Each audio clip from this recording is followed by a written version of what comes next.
విజయనగరం జిల్లా గజపతి నగరంలో వెన్నుపోటు దినం భారీ ర్యాలీని గజపతి నగరం వైసీపీ మాజీ ఎమ్మెల్యే బొత్స అప్పలనర్సయ్య పర్యవేక్షణలో జరిగింది.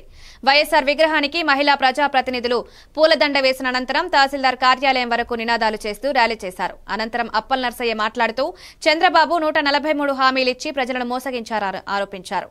ఈ కార్యక్రమంలో వైసీపీ నేతలు తదితరులు పాల్గొన్నారు.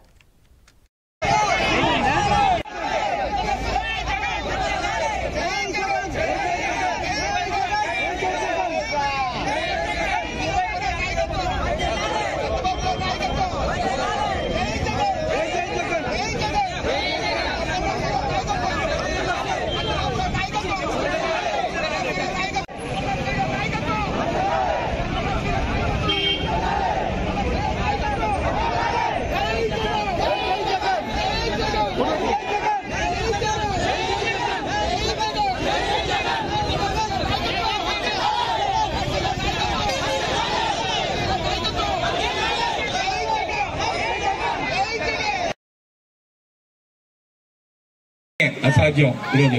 ఎందుకంటే ఈరోజు మరి వైఎస్ఆర్ కాంగ్రెస్ పార్టీ పుట్టిందే ఈరోజు పోరాటాల నుంచి పుట్టింది. జగన్మోహన్ రెడ్డి జైల్లో ఉన్నప్పుడే ఈరోజు వైఎస్ఆర్ కాంగ్రెస్ పార్టీ పుట్టిన పార్టీ ఇది ఈరోజు. అందుకే రేపు మళ్ళీ జగన్మోహన్ రెడ్డి పాదయాత్ర మన ప్రాంతాలకు వస్తున్నారు. మళ్ళీ ఈ రోజు ఈ ప్రభుత్వం చేస్తున్న, ఈ కూటమి చేస్తున్న ఏదైతే తప్పులున్నా ఆ రోజు మనం చంద్రబాబు నాయుడు 2 వాగ్దానం చేస్తే ఈ రోజు అధికారులు మనం ఉంటాం. ఈరోజు కూటమి ప్రభుత్వం కానీ ఏదైనా ప్రజలకు ఒక మాట చెప్తే అది తూచా తప్పకుండా అమలు చేయాలన్న ఆలోచన ఈ రోజు మన నాయకుడు జగన్మోహన్ రెడ్డి గారు. అందుకే మనం ఓడిపోయి ఇంట్లో కూర్చున్నాం.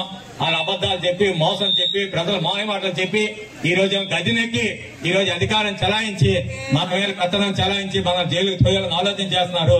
దానికి ఎంతకంతకి వైఎస్ఆర్ కాంగ్రెస్ పార్టీ బదులు తీర్చుకుంటారని చెప్పి సందర్భంగా మరి మీ అందరూ కూడా మరి తెలియజేస్తున్నారు. ఈ కార్యక్రమం